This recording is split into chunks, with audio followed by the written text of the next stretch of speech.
चलिए सभी को गुड मॉर्निंग। और आज हम लोग पढ़ेंगे क्या, क्लास 10 चैप्टर का नाम क्या है जी, ब्रीथ।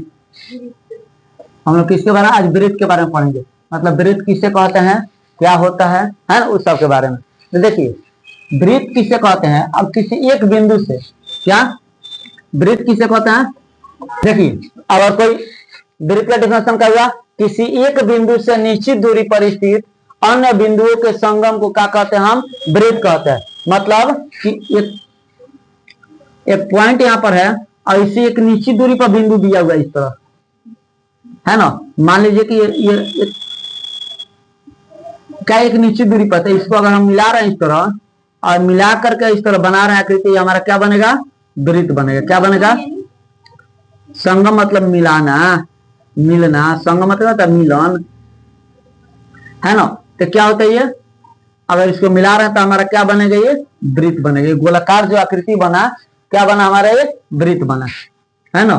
तो ब्रीथ में जो जिस बिंदु से हम लेकर के इसको निश्चित दूरी पर बनाए हैं, उसमें इस बिंदु को क्या कहता हूं, इसको हम कहते हैं केंद्र। क्या कहते हैं इसको, केंद्र कहते हैं, है ना। क्या कहते हैं इसे, केंद्र। और ये जो है इधर की दूरी, यह क्या कहलाता है, यह हमारा परिधि कहलाता है। क्या कहलाता है, परिधि। अब सुनिए, इस केंद्र से परिधि तक की दूरी को क्या कहते हैं, त्रिज्या कहते हैं। इसको क्या कहते हैं, हम त्रिज्या कहते हैं। अगर ये त्रिज्या, अगर एक ऐसी रेखा खींचते हैं जो वृत्त के केंद्र से होकर जा रहा हो, है ना, अगर वृत्त के केंद्र से होकर जा रहे हैं तो इसको हम क्या कहते हैं, व्यास कहते हैं। यहाँ एक चीज ध्यान दीजिएगा, त्रिज्या को हम लोग आर से सूचित करते हैं, व्यास को हम लोग डी से सूचित करते हैं, ठीक है ना। केंद्र कुछ भी ले सकते हैं, केंद्र पर ओ रख लीजिए या फिर आप अपने मर्जी से जो रखना चाहे केंद्र पर रख सकते हैं। अच्छा देखिए, एक और होता है जो वृत्त के केंद्र से होकर नहीं जा रहा है, इस तरह यहाँ पर कट रहा है ना। तो यहाँ पर अगर इस तरह कटे जिसको क्या कहते हैं, हम जीवा कहते हैं। इसको क्या कहते हैं, हम जीवा कहते हैं। केवल समझा दे रहे हैं, ठीक है ना, समझा दे रहे हैं। ये क्या है, ये केंद्र है, केंद्र से परिधि तक की दूरी त्रिज्या कहलाता है। अगर ये देखिए, अगर केंद्र से होकर जा रहा है एक रेखा, सबसे बड़ी जीवा, ऐसे भी कहते हैं वृत्त की सबसे बड़ी जीवा क्या कहते हैं, हम व्यास कहते हैं। वृत्त की सबसे बड़ी जीवा क्या कहलाती है, व्यास कहलाती है। और व्यास क्या होता है, केंद्र से होकर जाती है। ये जीवा क्या होता है, जीवा वृत्त के केंद्र से होकर नहीं जाता है। वृत्त का जीवा क्या होता है जी, वृत्त के केंद्र से होकर नहीं जाता है ना। अब इतना चीज आप पहले नोट कर लीजिए, फिर आगे बताते हैं।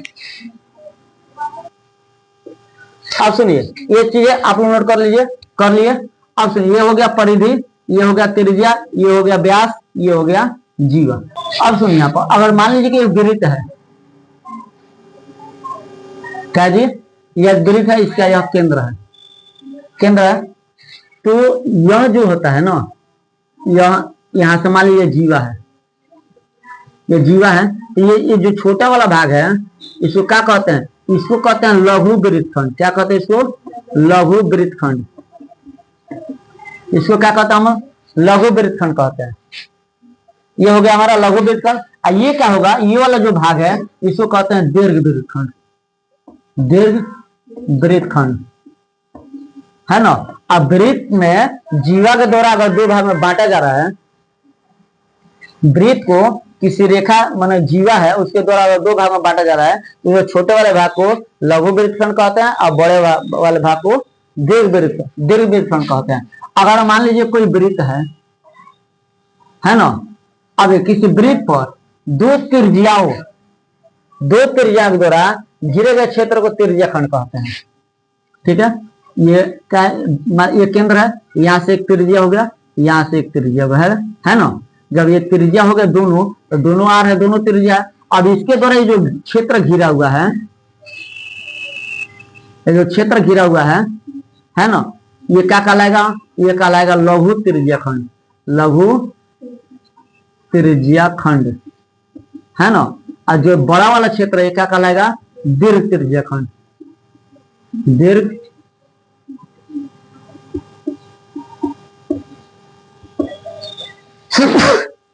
क्या कहलाएगा, ये दीर्घ त्रिज्या खंड कहलाएगा। ये हो गया लघु त्रिज्या खंड, दीर्घ त्रिज्या। अब देखिए, ये है, ये इसको हम चाप कहते हैं। तो ये लघु चाप होगा, ये क्या होगा, ये बड़ा वाला है वो दीर्घ चाप होगा। उसी तरह इसमें भी क्या होगा, ये लघु चाप कहलाएगा, ये वाला इतना भाग क्या कहलाएगा, लघु चाप, लघु चाप। और ये वाला जो है, ये वाला, ये क्या कहलाएगा? दीर्घ चाप कहलाएगा, दीर्घ चाप कहलाएगा, है ना। इसको लिखते कैसे? मान लीजिए कि अगर है ओ ए बी है, यहाँ पे एक बिंदु सी देते हैं, तो क्या लिखेंगे इसका? चाप अगर लिखना है, चाप का नाम लिखना है, चाप का नाम यहाँ ऊपर लिख रहे हैं, चाप का नाम लिखना है तो क्या लिखोगे? अगर इस चाप का नाम लिखना है तो ए सी बी लिखाएगा। क्या लिखेगा? ए सी बी। ये क्या होगा? ये लघु चाप होगा। क्या होगा? लघु चाप। दीर्घ चाप लिखना है तो इधर से ये लिखेंगे, है ना। इसको मान लेते हैं डी है, तो दीर्घ चाप, ये चिन्ह जो है ना ऊपर से उल्टा जो चांद होता है, उल्टा चांद की तरह इस तरह बनाया जाता है ना। और दीर्घ चाप लिखना है तो क्या लिखेंगे? A D B. क्या लिखेंगे? A D B. ये क्या कहलाएगा हमारा? ये कहलाएगा दीर्घ चाप।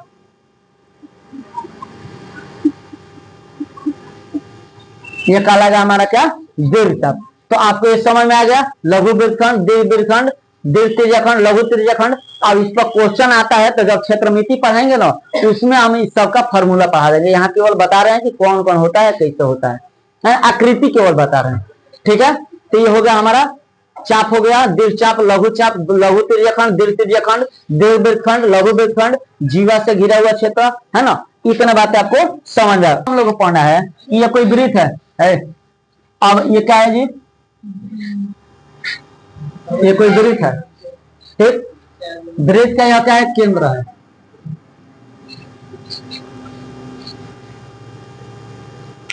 ये क्या है? वृत्त का केंद्र है, ठीक। तो एक रेखा जो वृत्त को आर पार करती है लेकिन केंद्र से होकर नहीं जाती है, केंद्र से होकर नहीं जा रही है, वृत्त को आर पार कर रही है ना। इसको क्या कहते हैं? इसको हम कहते हैं छेदक रेखा। क्या कहते हैं इसको? छेदक रेखा। यानी कि जो वृत्त के दो अलग अलग बिंदु, वृत्त के परिधि को दो अलग अलग बिंदुओं पर काट रही है ना, उसे क्या कहते हैं? हम छेदक रेखा कहते हैं। ये रेखा मान लीजिए पीक्यू रेखा है जो वृत्त को ए और बी बिंदु पर काट रही है ना, तो क्या कहलाती है? वृत्त का छेदक रेखा कहलाती है। ठीक है, अब सुनिए, अब यह है एक वृत्त, गोला नहीं हुआ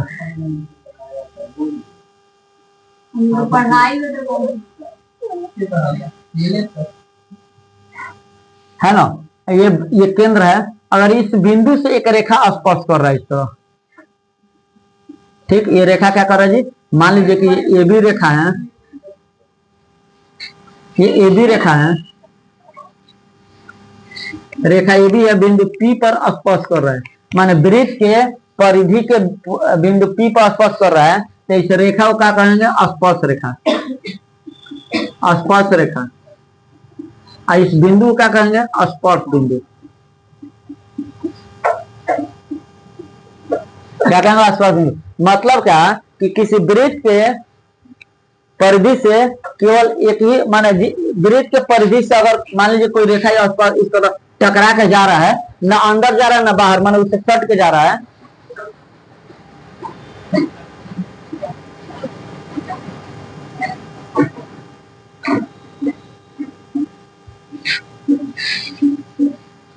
यहाँ से सट के अगर कोई रेखा जा रहा है तो इस रेखा को स्पर्श रेखा कहते हैं। अब वृत्त के जिस बिंदु पर टच कर रहा है उसको क्या कहते हैं? हम स्पर्श बिंदु कहते हैं। अब क्वेश्चन ये आता है कि एक वृत्त से कितनी स्पर्श रेखा खींचा, वृत्त के एक बिंदु से कितनी स्पर्श रेखा खींची जा सकती है? तो वृत्त के एक बिंदु से केवल एक ही स्पर्श रेखा खींची जा सकती है। वृत्त के एक बिंदु से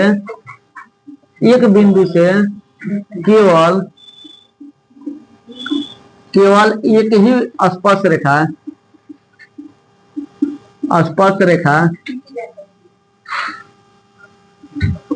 खींची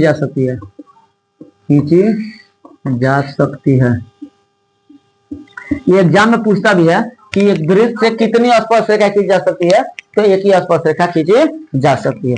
इसको नोट कीजिए।